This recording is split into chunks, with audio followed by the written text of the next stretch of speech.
আসসালামু আলাইকুম। Dutch Bangla Nexus pay দিয়ে আমরা কিভাবে কারেন্ট বিল দেবো, ঠিক আছে? মানে আমার বিকাশে টাকা নেই, কিন্তু ডাচ বাংলায় টাকা আছে, ঠিক আছে? আমরা এখন নেক্সাস পেতে ঢুকবো। ঢোকার পর এখানে থ্রি ডটে ক্লিক করবো, ঠিক আছে? এই উপরে ক্লিক করার পর পেমেন্ট বিল, ঠিক আছে? এই পে বিলে ক্লিক করবো। করার পর আপনার কোন কার্ডে টাকা রয়েছে? আপনার টাকা, আমার টাকা আছে ডুয়েল কারেন্সি ডাচ বাংলা এই ব্যাংকে টাকা আছে, ঠিক আছে? আমি ওই কার্ডটা নেবো। নেওয়ার পর এখানে সার্চ দেবেন, ঠিক আছে? সার্চে ক্লিক করবেন এনইএস নেস্কো, এই নেস্কো প্রিয়েট, এই নেস্কো প্রিয়েটে আপনি ক্লিক করবেন, ঠিক আছে? এখানে ক্লিক করার পর আপনি আপনার এখানে আপনার মিটারের নাম্বারটা, মানে এই নাম্বারটা দিবেন, ঠিক আছে? আমার নাম্বারটা কপি করা আছে, এখানে দিলাম। তারপরে আপনি এখানে অ্যামাউন্ট দিবেন, এই জায়গায় অ্যামাউন্ট দিবেন, ঠিক আছে? অ্যামাউন্ট আমি 400 টাকা দেবো, ঠিক আছে? তারপর এখানে ক্লিক করবেন, নেক্সট ক্লিক করবেন। করার পর আপনি নেক্সট পে পিন নাম্বার দিবেন, ঠিক আছে?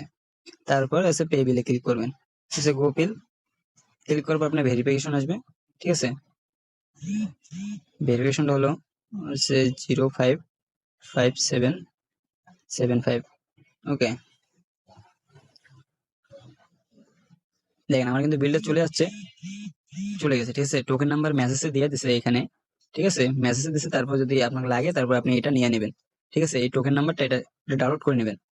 ডাউনলোড করার পর যদি আপনার এই এখানে আছে না এই টোকেন নাম্বারটা, এই টোকেন নাম্বারটা আপনি বসিয়ে দেবেন আপনার মিটারে, বসিয়ে দিলেই আপনার কিন্তু পেমেন্ট ব্যালেন্স চলে যাবে, ঠিক আছে? ব্যালেন্সটা অ্যাক্টিভ হবে।